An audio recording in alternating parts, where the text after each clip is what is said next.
duque de origen franco que tenía sus tierras en Soissons, a unos 100 kilómetros de París. Le decían el Breve, ya que, digamos que no contaba con una gran estatura. Este tal Pipino, el Breve, no estaba tan contento con sus escasas tierras. A pesar de su limitada altura, Pipino se sentía suficientemente grande como para convertirse él mismo en rey de los francos. Fue así que inició su plan. Pipino notó que el Papa de Roma, que era el jefe de la iglesia, tenía muchísima influencia sobre todos los cristianos del reino. Entonces mandó ejércitos a Italia para defenderlo de invasores y agresores, permitiéndole crear los estados pontificios, que eran algo así como el reino de la iglesia. En agradecimiento, el Papa Zacarías le dio todo su apoyo, y en el año 754 fue coronado el nuevo rey de todos los francos.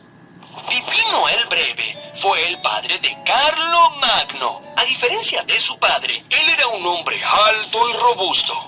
Carlo Magno supo aprovechar la astuta alianza que su padre había entramado con el sumo pontífice de la iglesia cristiana. Entonces envió nuevos ejércitos a Roma, y estos hicieron aún más extensos y poderosos los territorios gobernados por el Papa. En retribución, el Papa nombró a Carlo Magno protector de la iglesia de Roma.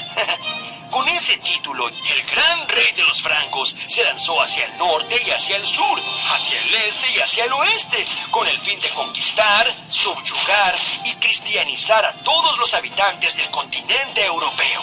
Después de incansables campañas contra los lombardos, los sajones, contra los ávaros, contra los eslavos, contra los godos y contra los visigodos, Carlo Magno había logrado formar un gran imperio. Pero no fue tan solo un gran conquistador. Carlo Magno quiso unificar a todos los señores y aldeas de su imperio en una sola religión y bajo una misma cultura, basando su poder en el conocimiento. Las primeras universidades. Casi 800 años más tarde del nacimiento de Cristo, Carlomagno se había convertido en una figura emblemática de toda Europa continental, y su imperio fue llamado el Imperio Carolingio. A pesar de ser un rey tan poderoso, Carlomagno no había ido a la escuela ni había tenido profesores durante su infancia.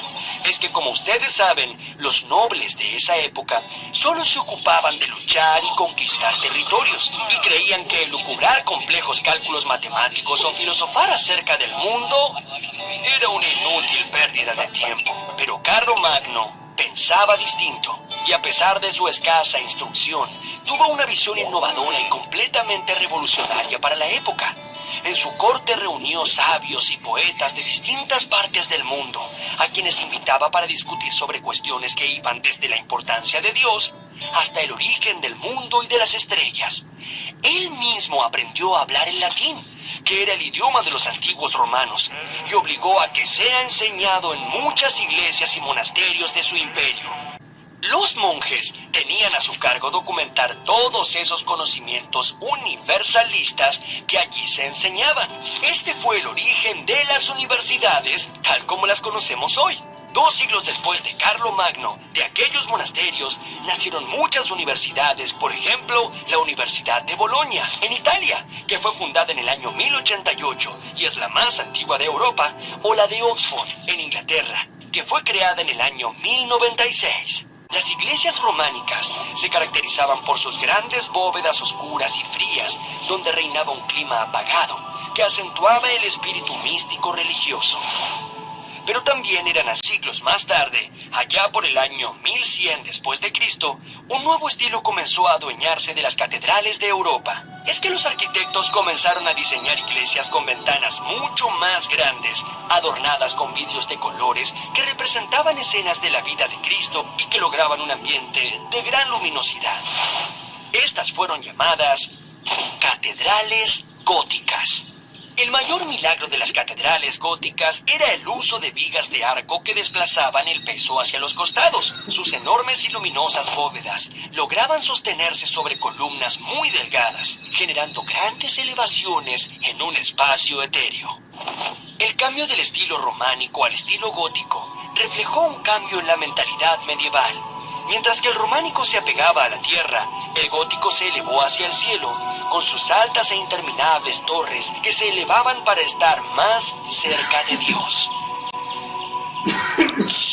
La coronación de Carlomagno. En la noche de Navidad del año 800, Carlomagno se hallaba rezando en la Basílica de San Pedro, en Roma. El Papa León III se le acercó y mientras todo el pueblo se arrodillaba ante él, lo coronó emperador del Imperio Romano Germánico.